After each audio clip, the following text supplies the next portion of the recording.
అదానితో solar power ఒప్పందాల విషయంపై CM హోదాలో జగన్ అతిపెద్ద క్విడ్ ప్రోకోకు పాల్పడ్డారని టీడీపీ నేతలు ఆరోపిస్తున్నారు. దీనిపై విచారణ జరిపితే నిజాలు నిగ్గుతేలుతాయని ధ్వజమెత్తుతున్నారు. ఒకటి మీరు గుర్తుపెట్టుకోవాల్సింది ఏమంటే అదానితో అసలు ఎటువంటి సోలార్ అగ్రిమెంట్ చేయలేదు, సెకీతో చేశారు. అది గవర్నమెంట్ ఆఫ్ ఇండియా ఆర్గనైజేషన్.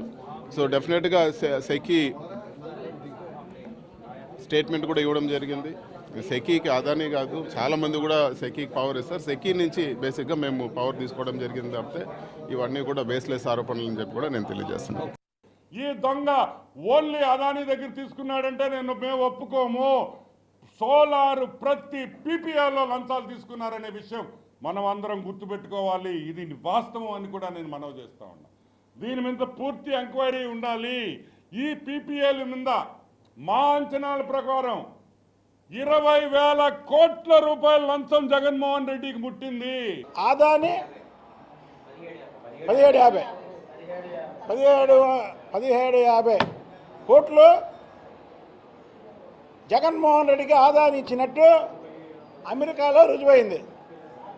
ఇక్కడ లేకుండా చట్టాలు ఇష్టం వచ్చినట్టు మాట్లాడి సారీ చెప్పడం, లేదా ఇష్టం వచ్చినట్టు మాట్లాడి నేను వెళ్ళిపోతున్నాను సారీ రాజకీయాలు నా జీవితంలో మాట్లాడినడం, లేదా గడ్డను మేసాలు పెంచి అటోపులు ఇటోపులు పెట్టి నేను పుల్ని అని చెప్పుకోవడం అలా ఉండదు. అక్కడ జగన్మోహన్ రెడ్డి అమెరికా వెళ్ళాడంటే ఇంక ఈ రాష్ట్రానికి రాడు.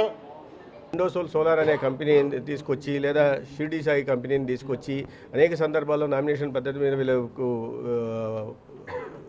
పిఎస్పీ ప్రాజెక్టులు ఇవ్వడం కానీ సోలార్ ప్రాజెక్టులు ఇచ్చే విషయంలో అవకతవకలు జరుగుతున్నాయని చెప్పాం. అప్పుడు జీవోలన్నిటి కూడా దాచిపెట్టే ప్రయత్నం చేశారని చెప్పాం. అదే నిజం అనేది ఇవాళ తెలుస్తూ ఉంది.